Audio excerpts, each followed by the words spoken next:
sort of a silent desperation in a darkness within the piece that I thought was very emotionally engaging. And I thought that the piece had a really great cinematic approach to playing out the complex trauma of the central character. I thought she did a really great job of ostensibly carrying the entire piece herself and having to navigate very limited dialogue. I thought the piece had to do so much in terms of mood and pacing and cinematic construction that was had to be in place for sort of other narrative aspects that had to almost always be carried by the central performer, and she was quite adept at doing so. I thought she reflected a lot of emotional range that made a lot of sense, and I thought that the ending sequences with, I believe, her separate version of herself was executed quite convincingly, and I thought that the ending of the piece had a very sort of spiritual feel, ethereal feel that I thought they gave you a sort of a room to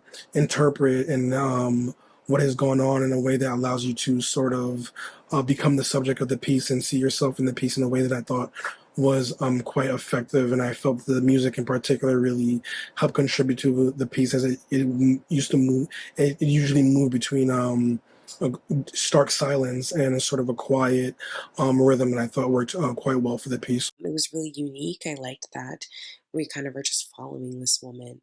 And kudos to the actress who did such an incredible job of showing just absolute grief and being shaken up and um, in that space of like being ungrounded, untethered, and just trying to survive. And I love how we were able to uh, learn about her situation, kind of get inside of her head by having um, these conversations and such being played out um, as though we're hearing her thoughts and we're hearing her replaying this situation in her head. I thought it was really really interesting. You could just really truly feel the grief, and it was beautiful to see the support of her friends and family throughout this. But um, I really liked the perspective of kind of just like this camera following this woman on a really difficult day of her life. Really emotional. It was really, really powerful, and I just felt really connected to her the whole time.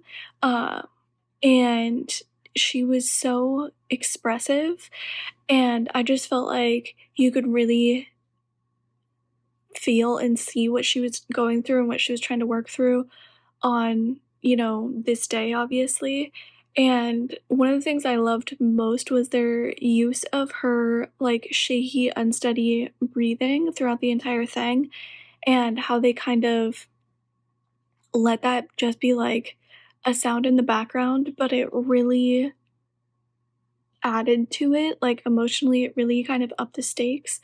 Um, for the audience and what we were feeling, because it's one thing to see all of the emotion kind of come across somebody's face and to piece together the story and figure out the loss and the grief, but to hear the shakiness of the like of that breathing, it puts it, I think, at a different place, because then it's more like we're feeling that, like we're like physically in that moment as well. There was a lot that's being told with these up close and personal shots, these um, these uneven, shaky, like steady cam shots of her face as she's processing grief and watching that, and we're left there in this very personal, vulnerable state, and she's able to express so much without saying anything. So I really want to commend that. That takes a lot. Um, and I think this is a really interesting story, looking at processing grief and how we go through that and what that looks like, and how others, the people surrounding us, how they help or benefit that process. I think it was a really interesting piece. I think it had, like I said earlier, I think a lot of these shots were really interesting, and I think there's some moments where there's like prolonged stillness, but uneasy stillness, and it says so much without saying anything, just those individual shots. I think that they did a very good job at depicting the character's agony and pain and the distress that she is going through and how she goes about trying to deal with that. I think the actress really was able to portray her character well, and I think that as viewers, we get to see that clearly. I like how there is a sense of comfort and community that the main character has, and I think that this stresses the importance of having people with you in times of distress. I loved how we sat with our main character for most of this film. We were just focused on her face and her emotions as she's processing a tragedy and her grief. We have this as a sort of shaky cam footage focused on her alone. It just makes it feel a lot more raw and real. The voiceover flashbacks that we hear as we're seeing these emotions playing on her face, it's like we're going through her memories with her as she's processing her grief, which I thought was a really awesome choice. Being able to hear that and while seeing her on screen and not the actual flashback itself. So it felt more like we're looking through her memories as opposed to just seeing it play out on screen. And I loved the ending, just feeling all that support and love from her family and having her be okay in the end despite this horrible tragedy that's occurred. She has all this huge support system with her family, helping her through this grief. I speculate this Anna character is dealing with her partner walking out from her or postpartum stress. We get an insert shot of her hand and she has rings on, perhaps a wedding one.